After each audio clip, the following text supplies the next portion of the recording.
Gilbert's frustration was boiling over at his manner. Slamming his hand against the handrail, he cursed Alessandro under his breath. Arrogant bastard. Does he think he could have secured Elpasa so easily without me? And yet he dares to send a servant to award me my title. The sting of being turned away from Alessandro's door time and again still festered within him, amplifying his anger. He knew Duncan Graham, the new emperor, and his son Alessandro, the empire's heroes, held untouchable power.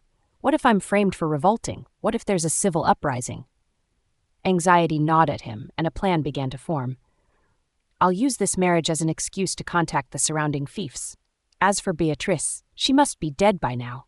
But that's no longer my concern, he thought bitterly, his mind whirling. Meanwhile, in the stables, Chloe was reeling from unexpected news. Trigger had just informed her about her inclusion in the royal ceremony. Excuse me? What did you just say? She asked, stunned. I said you're going to the ceremony. You'll be the Grand Duke's personal servant. It's a great honor. His Grace is a very charismatic man.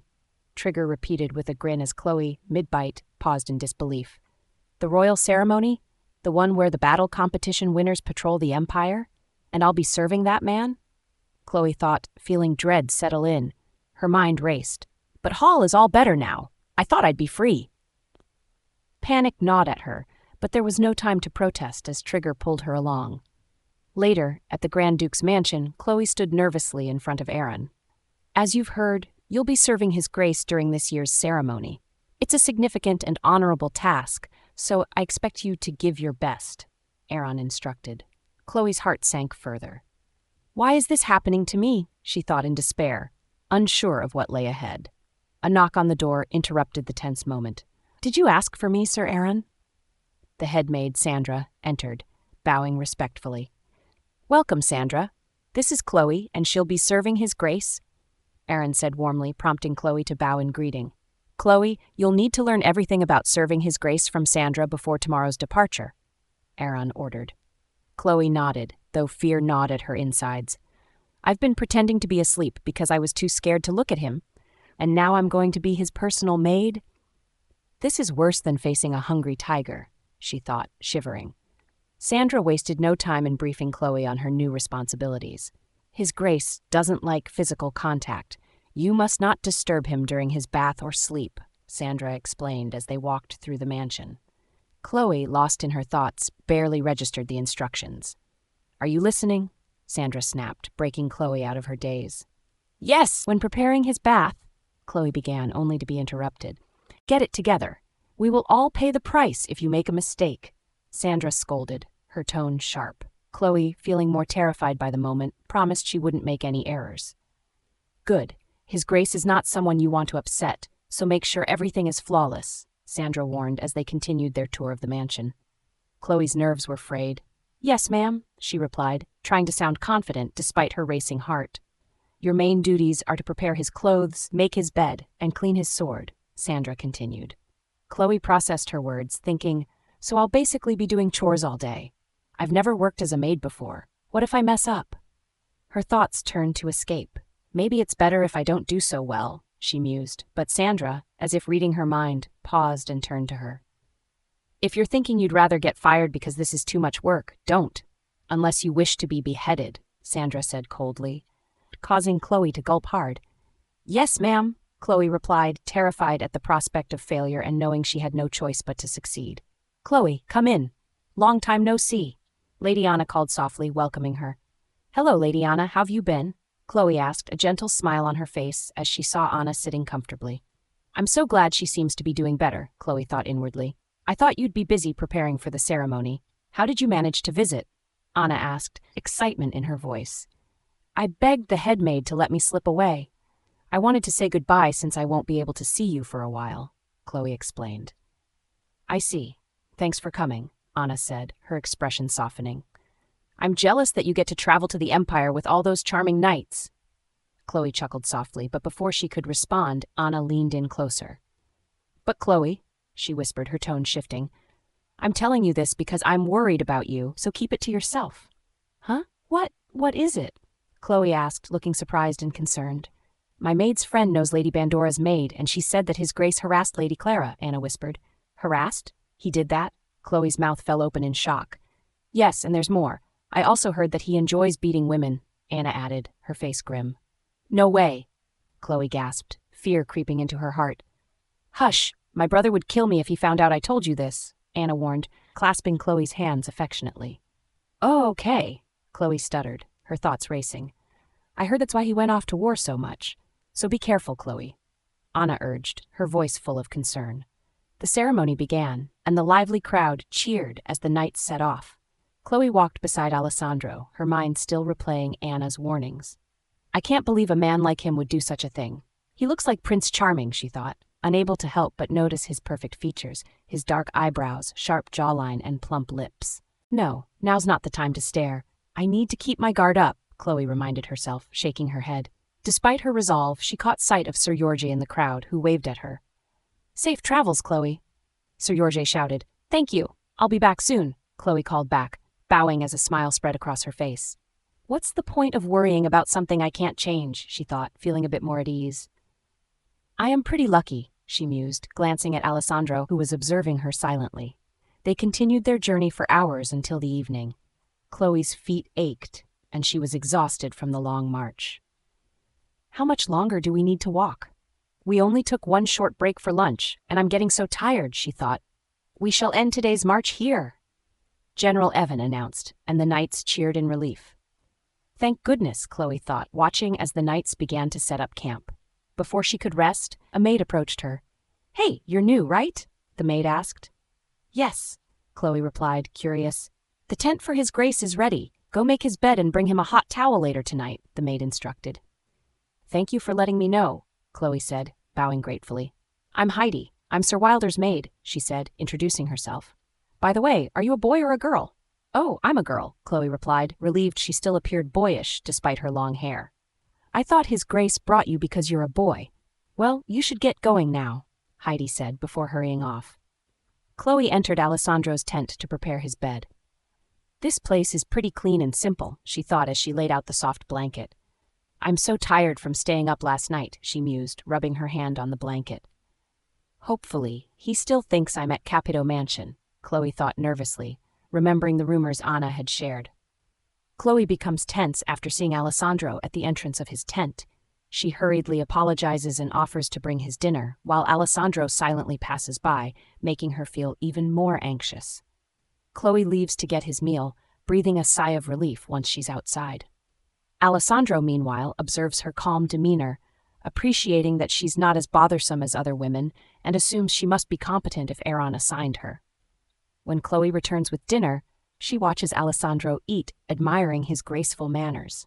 She offers to help pour his wine, but Alessandro unexpectedly grabs her hand, telling her to eat during his meals from now on. Chloe takes this as a sign that he prefers being left alone, which she can relate to from her own past as a princess. After dinner, Alessandro walks to the stables and notices Chloe drinking water meant for the horses. He realizes she hasn't had a drink all day and chooses to ignore her, thinking it's better to pretend he didn't see. Chloe, feeling refreshed, enjoys the water and is relieved she didn't have to ask Alessandro for it. On her way back to his tent, she runs into Heidi, who startles her with a sharp greeting. Adding a sense of unease to the encounter, Heidi comments on how Chloe looks even more like a boy in the dark, making Chloe blush and laugh nervously.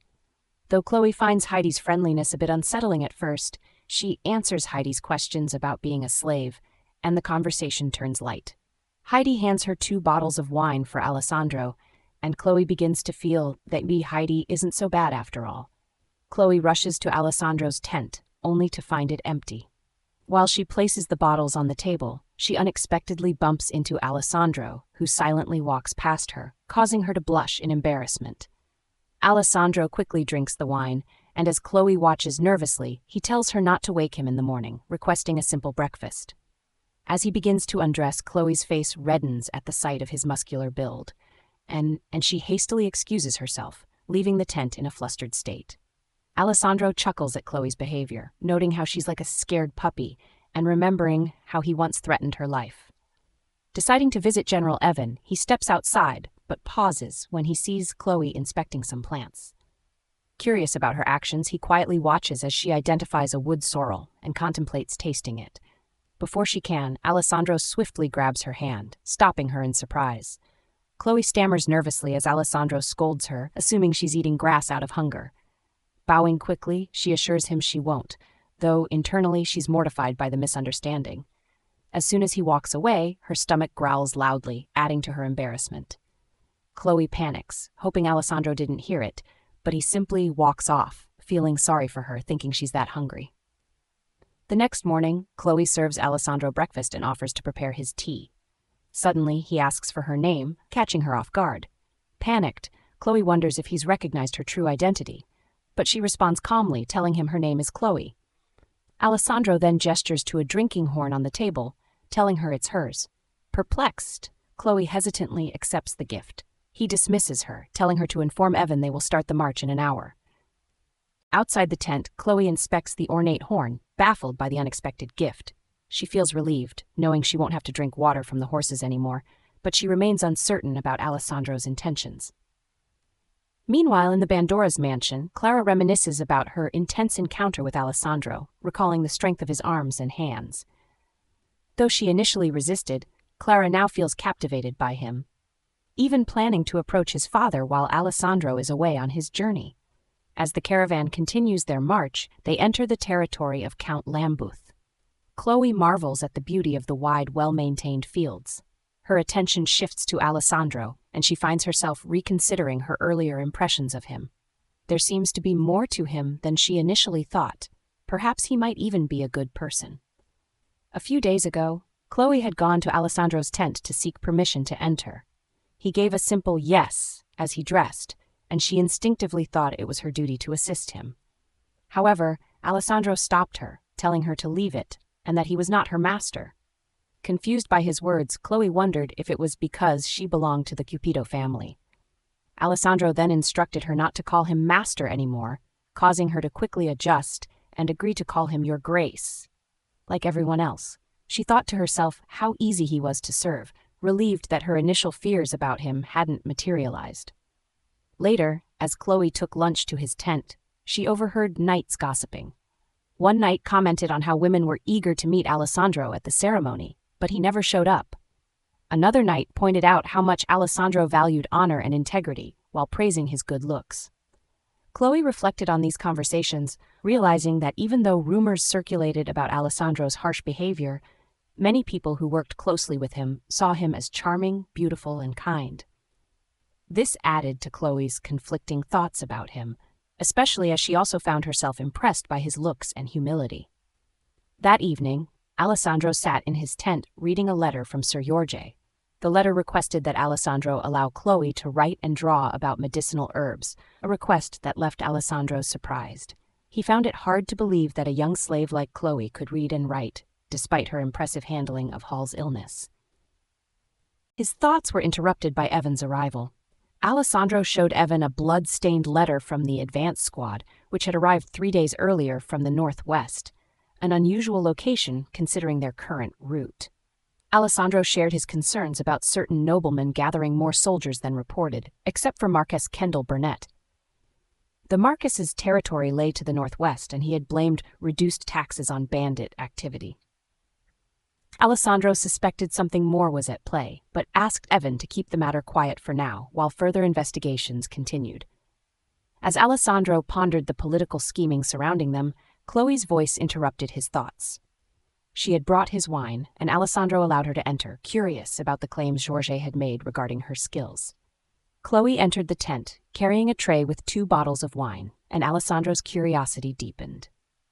Chloe enters Alessandro's tent to deliver wine and asks if he needs anything else. He instructs her to polish his armor, even though she already did it earlier. Nervous but compliant, she begins polishing in the tent while Alessandro watches her closely, noticing her maturity and different accent. He then asks if she knows Deputy Chief Jorge and if she can read and write, which makes Chloe uneasy. She admits that she can, fearing his reaction, and he observes how scared she is around him. Alessandro then questions if she feels uncomfortable in his presence, and startled by the question, Chloe accidentally drops his armor. He comments that her actions speak louder than words, sensing her fear. At that moment, Chris Senlo, one of Alessandro's knights, enters with wine and food, offering to drink with Alessandro. Grateful for the interruption, Chloe asks to leave. "May I leave, Your Grace?" Chloe asked, sensing the change in atmosphere.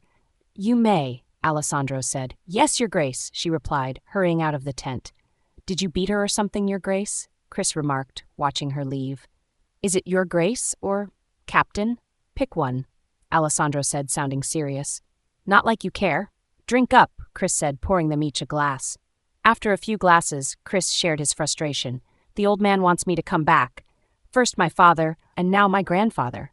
And now they say I need a wife if I want to see the ceremony through. How does that make sense?" "Do you have anyone in mind?"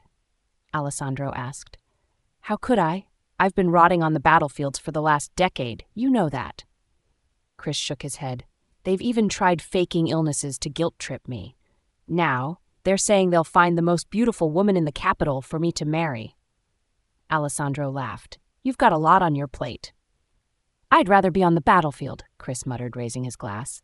"Let's drink." Outside, Chloe calms her nerves, worried Alessandro might suspect her true identity as the Princess of Elpasa.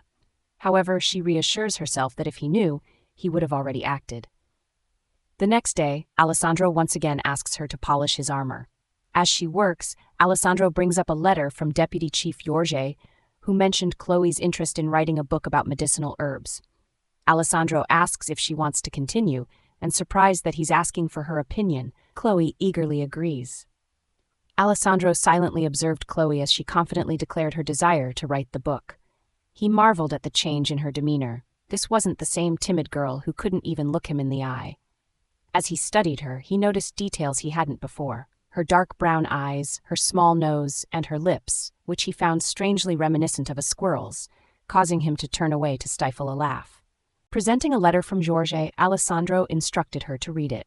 Chloe's eyes welled with tears as she read the heartfelt words from Jorge, encouraging her to continue writing. She felt trusted and valued, overwhelmed by the kindness. Alessandro granted her access to any pens and paper she needed, but made it clear she must deliver her writings every morning to his desk. Chloe thanked him excitedly and left the tent, her heart light.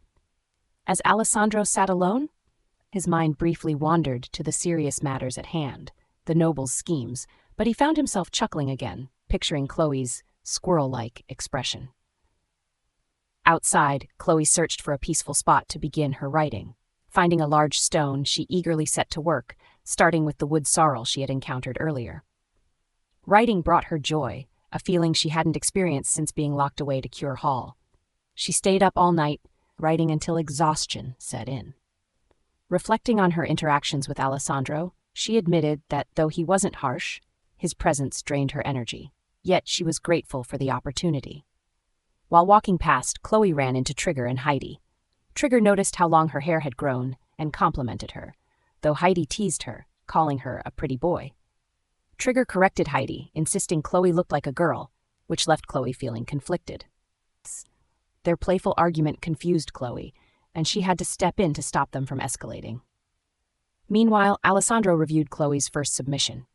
He was astonished by her flawless writing, perfectly neat, free of spelling errors, and full of knowledge that seemed beyond a slave's education. Suspicious, he wondered if someone else was writing for her. The next morning, Chloe carried a tray of snacks for Alessandro, but she couldn't find him where she expected. Then, from a distance, she spotted him practicing with his sword.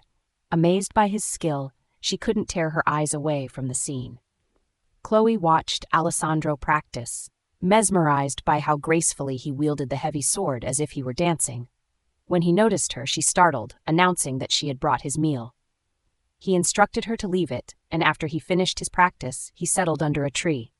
She seized the moment to excuse herself, dashing away, leaving Alessandro silently observing her departure. Chloe approached Trigger, who sat under another tree. He greeted her with a smile, teasing her about being a pretty lady. Chloe found Trigger to be a good person. He had always supported her during their time together, helping her navigate her place among the other maids. As they chatted, he inquired about her camping experience and serving Alessandro. She expressed her gratitude, noting the large size of Count Lambeth's territory and how long it would take to reach his manor. Trigger mentioned the abundance of medicinal herbs in the area, sparking Chloe's excitement. He remarked on how her face lit up at the mention of herbs, and she reflected on her passion for studying and writing about them. Unlike her past life, where learning felt like a chore, she now felt empowered and eager to gain new knowledge. At lunchtime, Chloe returned to Alessandro's tent and placed his meal on the table. Her stomach growled, reminding her to grab food for herself. While eating outside, she spotted Alessandro returning. Hurrying, she finished her bread and rushed into his tent, bowing as she entered. He instructed her to write a response to Georges, as the messenger bird would arrive soon. Surprised by the task of writing a letter in front of him, Chloe hesitated, fearing she wouldn't meet expectations. Alessandro, curious about her abilities, leaned closer to examine the herbs she had written about. He found them to be ordinary-looking plants, but recognized a familiar scent, connecting it to a concoction he once received from Sandra. This realization confirmed the accuracy of her writing, but he needed to see her skills firsthand. Chloe stood, unsure if she could sit in his presence. Alessandro motioned for her to take a seat and write. With a mix of nervousness and determination, she settled in, vowing to write quickly and leave. As she began, she felt his gaze on her, prompting her to focus. Alessandro unsheathed his sword, startling her. He asked why she wasn't writing, and she stammered a quick response, pushing herself to write as quickly as possible. Despite her fluid writing, Alessandro's observations led him to question her true background. She appeared to live like a commoner, consuming wild plants and carrying herbs with her, making him doubt her noble status. After a time, Chloe finished and sought his permission to leave. Alessandro examined her handwriting and found it identical to the first letter, the content structured clearly, almost scholarly. Intrigued, he wondered who she really was. Duncan, visibly frustrated, reprimanded his secretary Humphrey for failing to prevent Chris Senlow from attending the ceremony. Humphrey apologized, explaining his efforts to stop Chris's promotion, but Duncan cut him off, expressing his disappointment. In his thoughts, Duncan lamented why Alessandro, the heir to the throne, had to prefer men, wishing instead for a normal family life for his grandson. Duncan reflected on a letter from a source at the ceremony, detailing an incident where Chris visited Alessandro's tent late at night. A maid, presumably Chloe, had rushed out looking terrified, followed by Chris's screams. Frustrated, Duncan crumpled the letter and ordered Humphrey to send a messenger pigeon to Count Lambeth with a stern message. Meanwhile, knights arrived at Lambeth Manor, and Chloe marveled at its beauty, feeling more optimistic than she initially had about the trip. The citizens cheered the knights, and she couldn't help but smile at their warm reception. Count Charles Lambeth read the letter from Duncan, shocked at the demands for sending beautiful, unmarried women to please Alessandro. Upon welcoming Alessandro, Count Lambeth praised him, contrasting his fearsome reputation with his noble demeanor. He worried about the young ladies who might be sent to Alessandro, unsure of his true desires. Inside the manor, Chloe was taken aback by the number of guests and wondered if they were all attending the welcome ceremony, prompting her to skip into the parlor. Finding Alessandro there reading a book, she quickly bowed and apologized for interrupting. He pointed to his armor for her to polish, noting her apparent confidence when he wasn't around, likening her demeanor to that of a mouse or a squirrel. Suddenly, a knock at the door interrupted them, and Chloe heard a woman's voice asking for Alessandro. As she went to check, she was taken aback by the stunning woman who demanded to speak with Alessandro alone. Unsure of what to do, Chloe hesitated, thinking that he might prefer to speak with someone so beautiful. However, chaos ensued when the lady tripped and fell, prompting an angry outburst from Alessandro. He ordered her to leave, causing her to dash out in tears and bump into Chloe as she exited. Confused by the sudden turn of events, Chloe felt a sense of dread when Alessandro called her into the room, fearing his wrath. Chloe stood trembling at the thought of Alessandro's anger, convinced that she was about to be punished. Her fears mounted as she entered the room, avoiding his gaze. But instead of the reprimand she expected, Alessandro simply told her, "I don't like it when others are in my space. Make sure no strangers enter my bedroom from now on." Chloe quickly bowed in apology, feeling tense, and agreed, surprised by his calmness. She couldn't believe he had just turned away a woman after 2 weeks of marching without hesitation. Alessandro instructed her to sit and write to Jorge, the same as before. As Chloe tried to focus, another knock came at the door, sending her heart racing again. A second beautiful woman entered the room, leaving Chloe in awe. She marveled at how stunning this new arrival was, thinking only a woman like her could approach the Grand Duke. The woman introduced herself as Laurent and mentioned that she was staying with Count Lembuth. Laurent approached Alessandro confidently, but his response was as cold as ever. "The Count is making a big mistake," he said, cutting her off. Chloe, frozen in disbelief, watched as Alessandro dismissed Laurent harshly, warning her to tell the Count that if such an incident happened again, there would be consequences. Laurent left the room in fear and shame. Bowing on her way out, Chloe was left utterly perplexed. He actually turned her away too? She thought, trying to understand his behavior. Alessandro, meanwhile, was tired of these relentless attempts to push women on him.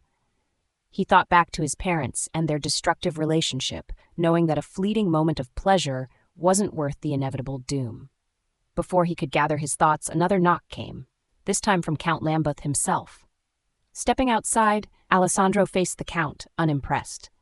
The Count, clearly tense, explained that the Emperor had sent a letter demanding women be sent to Alessandro's quarters, or it would be considered an act of rebellion. Alessandro sighed inwardly, frustrated by the Emperor's meddling. He had already renounced any claim to the throne, yet his father's pressure persisted. "I understand your situation," Alessandro said coolly, "but I already have company." His words confused the Count, and Alessandro motioned for Chloe to step forward. "Why is he speaking to me so softly?" Chloe thought as he beckoned her closer, holding her hand. Alessandro smiled as he spoke to the Count. "I got lucky to find a woman like this here. I'll be staying with her for the next 3 days. I don't want anyone else but her." The Count, stunned by this revelation, apologized profusely and hurriedly excused himself. Chloe, still in shock, wondered what had just happened as Alessandro continued to hold her hand, leaving her even more bewildered by his actions. Chloe was still in disbelief as Count Lembuth bowed and left, Alessandro's grip on her hand loosening as he sighed with relief. "He's going to stay with me?" she thought, her mind racing with uncertainty. She was anxious and confused, especially after Alessandro's stern order to sit. What was that all about? She wondered nervously. Alessandro, now seated and calm, noticed her hesitation and demanded, "Why aren't you writing?" Jolted out of her thoughts, Chloe quickly picked up her quill, determined to finish the task and leave the room as soon as possible. When Alessandro asked if she was done, she nodded, handing him the letter. But her heart raced as she imagined romantic possibilities. Could he really ask me to stay? Her mind wandered, her face flushing red. Alessandro, noticing her nervousness, couldn't help but smirk. "She's scared of what I said," he thought, amused by her reaction. Her flustered state made him want to tease her more. "I'll be out for patrol tomorrow, but you can stay here in the palace," he said, watching her closely. Chloe, still trembling, nodded quickly. "Yes, Your Grace." She smiled shyly as he dismissed her. "Now go back and rest." With relief, Chloe stammered, "Okay, good night, Your Grace." She practically sprinted out of the room as Alessandro stood up and casually removed his shirt. "I've never seen her move so fast," he mused, chuckling to himself.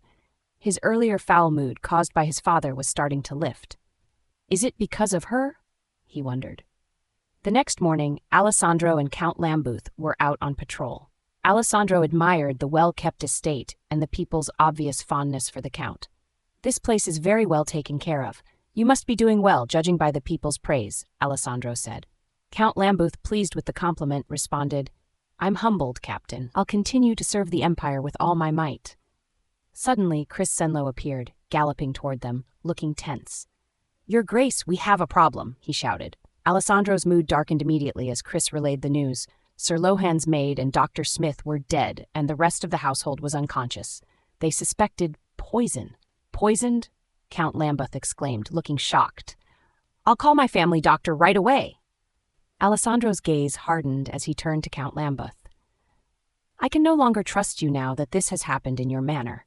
You will be taken into custody until we get to the bottom of this."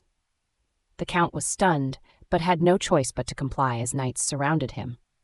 Alessandro and his men arrived at the house where the ill were being treated. Sir Lohan was in a bad state, his heavy breathing and high fever evident. "He's had stomach pains since yesterday," Evan explained, as the room echoed with Lohan's coughing. The maid and Dr. Smith had bloodshot eyes and nosebleeds before they died, and it looked like Lohan might not survive either. Alessandro, watching the doctor apply a cool cloth to Lohan's forehead, asked, "Is there no cure?" "We need to determine what poison it was first," the doctor replied grimly. "The symptoms, fever, stomachache, bleeding seemed familiar to Alessandro. "I've heard of this before," he thought. Meanwhile, in the manor's kitchen, the maids gossiped about the suspected poisoning. "I heard it was poison," one maid exclaimed. "Oh, that reminds me," another said. "After she ate that wild boar with the knights, she was sick for days." Chloe, hearing this conversation, suddenly felt a sense of recognition. Those symptoms, could it be? She wondered, piecing things together. As Chloe turned a corner in the hallway, she collided with Alessandro, her heart leaping in her chest. "I'm sorry, Your Grace," she stammered fearfully. Alessandro, however, wasn't upset. "No need for apologies. Come with me," he said, his tone calm but serious. "Me?" Chloe asked, confused but following him obediently. Evan, seeing Alessandro enter with Chloe, was puzzled. "Captain, why is that girl here?" he asked, suspicion lacing his voice. Alessandro looked at Chloe and said, "Go have a look at Lohan and his servants." Chloe blinked, shocked. "Sorry? Are you talking to me?" she asked, her voice trembling with disbelief. Chloe is asked to examine the sick Sir Lohan, and she quickly deduces that he and his servants were poisoned by eating meat from an animal that consumed scopolia, a poisonous plant. She recommends the narcissus anemone as a cure, which is luckily found in the garden. Despite Evan's doubts about trusting a slave, Alessandro supports Chloe, and her prepared decoction works, allowing Sir Lohan to recover by the next day. Evan scolds Lohan for secretly eating wild boar, causing suspicion to fall on Count Lambeth. The doctor is amazed by Chloe's knowledge and asks to speak with her. During lunch, Chloe informs Alessandro that Sir Lohan has regained consciousness, meaning the ceremony can resume. Alessandro simply asks for milk, startling Chloe, who wonders if his new manor life has made him distant. Observing her polished table setting, Alessandro silently reflects on her unusual knowledge of etiquette for a slave, suspecting a deeper story and growing curious about her background. After leaving, Chloe encounters the doctor, who questions her about the plant she called scopolia. She explains that in her homeland of Elpasa, it's known as scopola, but it may be called belladonna in the Empire. Realizing her mistake, she later scolds herself for revealing her origins, vowing to be more careful. As she resumes her duties, a man delivers an invitation from Count Lambeth, who wishes to apologize to Alessandro for the recent events. Chloe reflects on Alessandro's character, impressed by his humility despite his power, and wonders if his mother influenced his upbringing. In the evening, she returned to pack her clothes, but was stunned at the horror before her. All of the Grand Duke's clothes were on the floor, trampled upon and dirty. "Huh? What happened here?" Chloe thought, her eyes in shock. Chloe's heart sank as she saw the Grand Duke's clothes ruined, while others remained untouched. "This isn't fair," she thought, eyes filling with tears. A few nearby maids mocked her, laughing at her for being a war slave from Elpasa and claiming this was what she deserved. Holding the soiled clothes, Chloe cried quietly, feeling the weight of her struggles. "I've tried my best since my rebirth. But this is too much," she thought, wiping her tears before carrying the clothes back. As Chloe carried the clothes back to the mansion, she took a deep breath. "Maybe I should be grateful," she thought, trying to shake off the humiliation.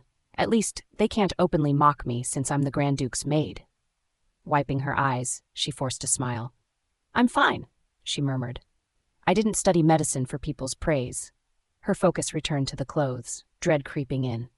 "What am I going to do?" Aina's warnings echoed in her mind. "Be careful, Chloe. I heard he enjoys beating women." Her heart tightened. The thought of facing Alessandro with ruined clothes now filled her with dread, as her sadness mingled with fear. Later, Alessandro was in his study with Chris Senlo, who praised Chloe's skills, suggesting she might even be a witch. Alessandro only replied, "I'd be grateful if she doesn't get eaten by one." Chloe entered, and Chris teased her for earning Alessandro's respect before leaving. Observing her face, Alessandro noticed she'd been crying. "I ruined all your clothes during laundry, including the dinner outfit," she admitted, bowing in apology. Alessandro, noticing her teary expression, instructed her to fetch the Count's attendant and call a tailor. He seemed more concerned with practicality than reprimanding her, which Chloe found surprising. After giving her instructions, Alessandro returned to his work. Later, the tailor arrived to take measurements for Alessandro's new clothes. After completing his work for the Duke, Alessandro casually ordered clothes for Chloe as well. The tailor, puzzled by her appearance, asked if she was a boy or a girl. Fearing she'd be made to wear a dress, Chloe stammered that she was a boy, startling the tailor. Wilder, Heidi's master overheard this exchange and became alarmed, wondering if this meant the Grand Duke was secretly in love with men, given Chloe's feminine face and voice. When Wilder reported to Count Lambeth, the Count was shocked. "What? So you're telling me his maid is really a boy?" he asked, stunned. Wilder confirmed, explaining that Chloe wasn't a maid but a coachman, recalling overhearing Alessandro ordering clothes for him from the tailor. "A coachman?" Count Lambeth asked, trying to grasp the situation. Wilder continued, "Yes, my lord, and according to the head maid, this boy enters his grace's room every night and leaves with him early in the morning." Count Lambeth, perplexed, rubbed his temples as he pondered how to respond to Duncan's letter. Meanwhile, Chloe was lost in thought at breakfast, wondering why she hadn't seen Sir Triger or Heidi since arriving at the palace. She was approached by Thomas, Sir Lohan's servant, who introduced himself and thanked her for saving his life. Embarrassed yet touched, Chloe felt a pang of guilt for her earlier frustrations about feeling unappreciated. Thomas, noticing her shy demeanor, invited her to share meals, making her smile as they ate together. Later, Alessandro, after his evening practice, noticed Chloe by the lake, inspecting her reflection as she considered trimming her hair. "Is this short enough?" she murmured, holding scissors against her hair. As she began to cut, she slipped, almost falling into the water. Alessandro, quick to act, caught her by the waist. Their eyes met, and Chloe stammered a thank you. Alessandro noticed the scissors and asked, "Were you going to cut your hair?" Chloe nodded, explaining that she found it easier to manage with a shorter length. Alessandro, intrigued, remarked, "Don't women usually prefer long hair? Even slaves keep their hair long." Chloe, blushing, explained that she couldn't tie it up, hence the short cut. Alessandro pondered aloud, "Is that why you dress like a boy too?" Handing back the scissors, he said, "Grow it out from now on." Chloe, taken aback, agreed softly, her cheeks flushed. Alessandro thought, she must have had a tough life to make such practical choices. As he walked away, he mused about introducing her to a suitable male servant. Excited to see the clothes Alessandro had ordered, Chloe later entered his room and was stunned by the number of bags. She sifted through the packages, finding a dress. "This can't be for me. Doesn't he know I'm a slave?" she thought, heart racing. Then she noticed an outfit meant for a boy. "Is he serious?" she thought, beads of sweat forming as she tried to decipher Alessandro's intentions. The following morning, Alessandro was preparing to leave Count Lambeth's manor. The Count and his staff stood in front, bowing politely as they bid him farewell. "It's been a true honor to have you stay here, Your Grace," Count Lambeth said, bowing deeply.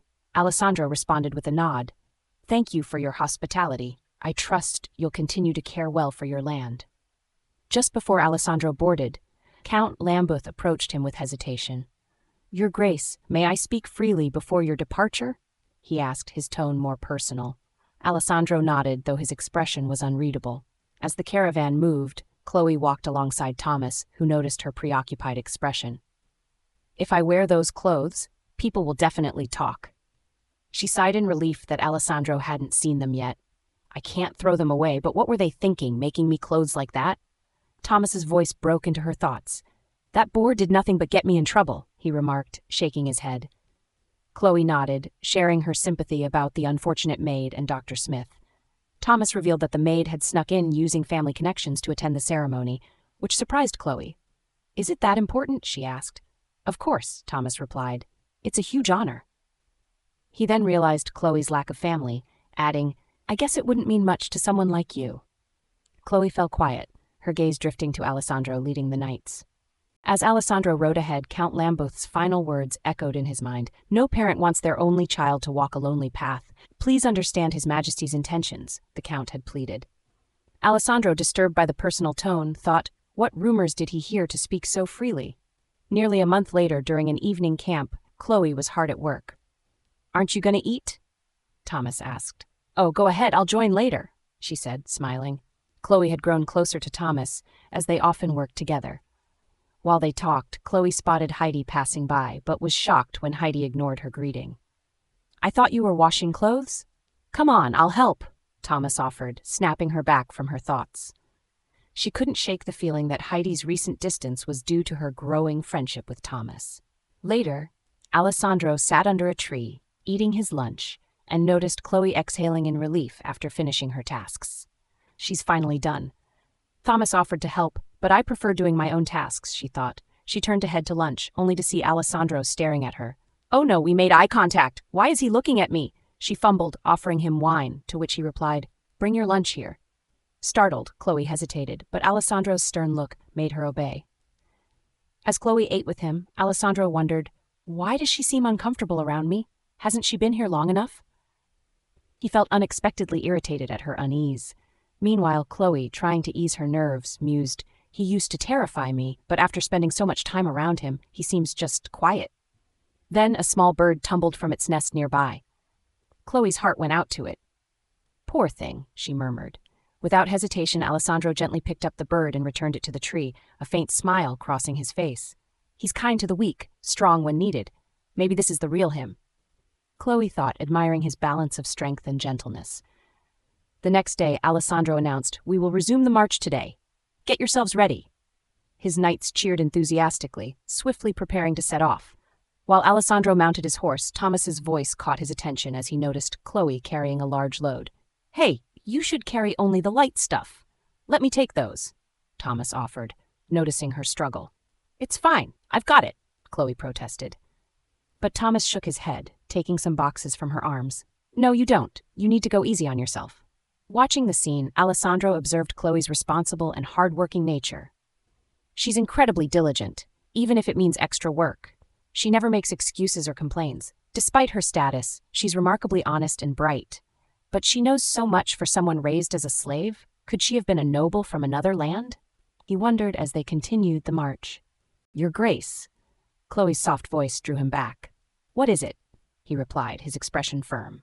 If only he weren't so intimidating, she thought, hesitating. He gave me a drinking horn, had clothes made for me. I've never thanked him properly. Nervously, she spoke up. I just wanted to thank you for your kindness yesterday. Alessandro looked down at her, pondering.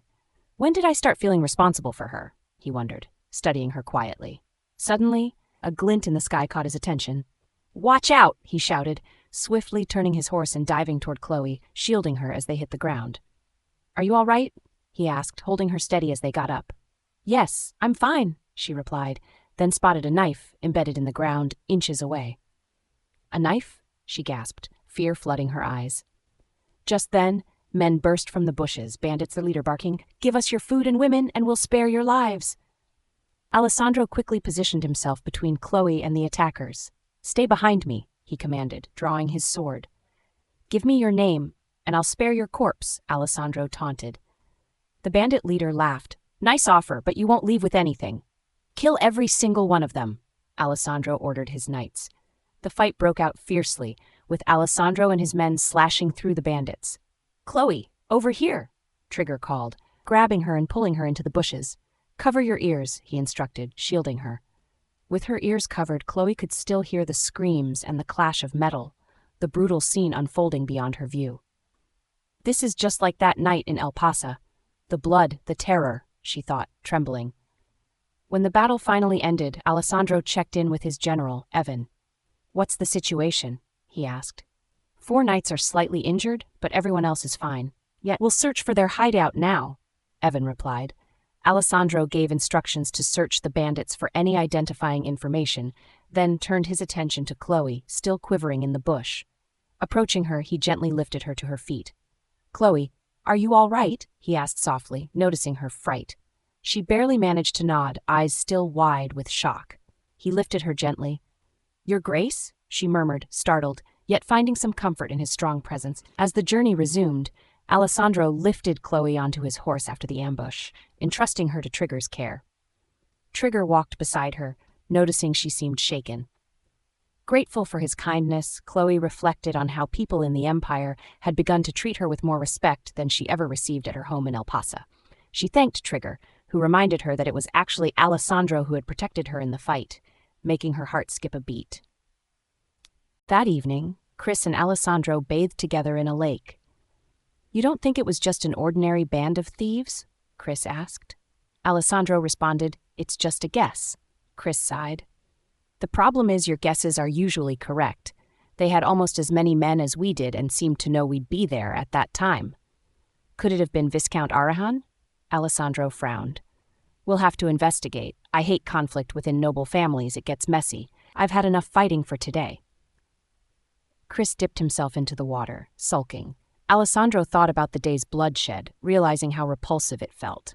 If I feel this way, then Chloe must be terrified, he thought, worried. Just then, Chris emerged from the water, grinning.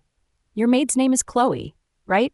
You were very protective of her. Is she secretly your daughter or something? It was only natural to protect her, Alessandro replied awkwardly. Chris, baffled, pressed. What do you mean? Alessandro sighed. If your person was in front of you, would you let them die? As they dried off, a rustling nearby caught their attention. Chris grabbed his sword. A figure sprang up from the bushes. It's me, Wilder. Wilder, what are you doing here? Chris asked coldly. Back at camp, Chloe waited outside Alessandro's tent, growing anxious. Why isn't he back yet? She wondered. When Alessandro finally appeared, she greeted him cheerfully. Your Grace. Seeing him shirtless, wrapped in a towel, made her blush, but she followed him inside. Thank you for what you did earlier, she began, only to freeze when he dropped his towel. Huh? What's going on? She thought, dumbfounded. Chloe's heart raced as she watched Alessandro clean his hair. Oh my, she thought, gulping hard. No, if I cover my eyes or look away, that'll just make it more awkward. I'll just talk to him normally. Thank you for saving my life today, she said, her face flushed. Alessandro didn't respond. He simply turned away to grab his robe and get dressed. He really has such a nice body, she thought, feeling her cheeks grow hotter. Will you write another letter today? He asked, breaking her train of thought. Oh yes, Your Grace, she replied quickly. As she sat down to write a new letter for Sir George, Alessandro remained in bed, engrossed in a book. His mind wandered back to Wilder, recalling how he had lied about wanting to take a bath. I should have Chris keep an eye on him, he mused, remembering how terrified Wilder had seemed. I wonder if she's feeling better now. It's a lot for a young girl to handle. He glanced at Chloe as she wrote. Was I 15 when I first joined the war? He pondered, still haunted by nightmares from that time. She's very brave, he concluded. She's still doing her work after everything, and she even came to thank me. By the way, Alessandro said, drawing Chloe's attention and pausing her work. Yes, Your Grace, she replied almost immediately. Didn't you receive your clothes from the tailor? Why are you still dressed like that? He asked. Oh, the thing is, the clothes were a bit, she started but faltered. I think if I wore those clothes around, it would make you uncomfortable, she said. Uncomfortable? He asked, confused. Chloe struggled to find the right words. No, instead of explaining, she decided, dashing out of the tent. You'll understand when you see it, she called back, returning with the dress. Alessandro stared at her, looking perplexed. He seems shocked, too, she thought, her cheeks flushing. Of course he is. It's something a pretty boy would wear. Suddenly, Alessandro burst into laughter, stunning her. Whoa, I've never seen him laugh like that, she thought, surprised by the sight. I knew he was good-looking, but when he smiles, it's even more captivating. But why is he laughing? How is this funny? As Alessandro's laughter subsided, he reflected on how embarrassing this was for Chloe. Now I see why Count Lambeth said what he did. He's an honest man, so he must have reported to father what he thought he saw. Things are taking an amusing turn, he considered. Even though her features are very feminine, I see how they could mistake her for a boy because of her hair and clothes. He decided, whenever we enter a lord's estate, you should wear those clothes, he told Chloe. These? She asked, almost in tears. Yes, he affirmed. Wear these clothes? But people are going to talk, Chloe exclaimed, feeling shy. What is he thinking? People will think he likes boys, she worried. Alessandro smirked. Too bad I won't be able to witness father's reaction. It'd be quite a sight, he thought, enjoying her confusion. Meanwhile, Gilbert met Marquise Burnett over tea. Thank you for the invitation, Marquise Burnett said. Please, it's an honor, Gilbert replied, chuckling. I kept the wedding small to avoid criticism, though it feels a bit humble. It was wise, Burnett replied, eyeing Gilbert, who he saw as greedy and easily manipulated. Have you met His Majesty Duncan Graham? Gilbert clenched his jaw. No, he sent a servant in his place at my appointment. Too busy to attend himself. Burnett smiled, thinking, this is the ally I've been looking for. It's common for the emperor to ignore us who live far from the capital, he said, leaning in. This is no more than a colony to him. A colony? Gilbert asked, shocked. Those far from the capital share this sentiment, but don't dare say it. Burnett then added in a whisper, There are even rumors that the Emperor is dead. What? Gilbert gasped. Burnett continued, countless nobles who opposed Duncan have met their end. His power is vast. Gilbert's hands shook. I aimed for a place in the royal palace, but one wrong move and I'm dead. Lord Gilbert, don't you want a private army? Burnett asked coolly. Marquise Burnett's voice grew cold. I hear all the soldiers here report directly to Duncan. No way. I don't have permission to command my own troops, Gilbert exclaimed. But don't you feel unsafe? Burnett pressed. They could get orders from Duncan to turn on you at any time. Inwardly, Burnett was thrilled. I know Marquess Gilbert well, greedy and easily swayed. The Empire has abandoned him, leaving him ripe for my plans. He's practically a gift from the heavens, he thought, a pleased smile crossing his face. The next morning, Thomas walked past Chloe while carrying Evan's breakfast. Chloe, have you had breakfast? He asked. Not yet, Sir Thomas. I just delivered breakfast to His Grace, she replied. He already had breakfast? He starts his day so early, he exclaimed. Chloe, can you help me carry this? Let's have breakfast together after we bring this to the general, he suggested. Okay, she agreed. As they approached Evan's private tent, he looked up at Chloe. Did His Grace finish his breakfast already? He asked. Yes, she answered, turning slightly away. All right, you may go, Evan said, dismissing her. Chloe felt uncomfortable around him, sensing his gaze. I don't think he recognizes me, but I still feel anxious, she thought as she left his tent. Meanwhile, a maid confronted Thomas. Disgusting, why did you bring her here? She said harshly. Disgusting, what do you mean? Thomas replied, confused. Didn't you know she's a slave from Elpasa? The maid scoffed. Evan's attention sharpened at the mention of Elpasa. Is that true? He asked, looking serious. The maid confirmed Chloe's background, raising Evan's curiosity. So she's a war slave? I need to look into this, he thought, trying to recall if he had met her before. At the Imperial Palace, Duncan Graham read a letter from Count Lambeth. Greetings, Your Majesty. Thank you for your continued grace, he read aloud. Enough with the formalities. What about my command? He asked, quickly searching for the key details. He found a section about sending 2 women to the captain, only for them to be sent away. Lambeth noted that the captain had a partner with delicate hands and a soft voice. Duncan's expression shifted as he processed this information. So the rumors are false, he remarked. He continued reading and learned that the captain had spent several nights with his coachman. 4 nights? He repeated, feeling taken aback. He glanced at Humphrey, his secretary, who stood nearby. What could be in this letter? Duncan wondered. I heard Chris was drinking during his time at the manor, so it can't be about him. Could it be about Evan? Humphrey thought, realizing the implications. Suddenly, Duncan let out a loud laugh, surprising Humphrey. Your Majesty? Humphrey asked, unsure of what was amusing. Duncan's thoughts turned dark as he reflected on his past actions, how he had manipulated people for his gain. Duncan had taken a child from the streets and posed him as the Emperor's illegitimate son. And after that, he accused the Majesty of it, taking over the throne by force. After making himself the ruler, he killed the boy without hesitation. Not only that, he killed the girl his wife gave birth. Your father killed the girl my wife gave birth to, correct? He asked Humphrey. He didn't kill her, but abandoned her in the forest, Humphrey replied. Duncan sank back into his chair, realizing he might pay a heavy price for his past sins. Thanks for watching. If you enjoyed the recap, don't forget to like the video and subscribe for more Manhwa content.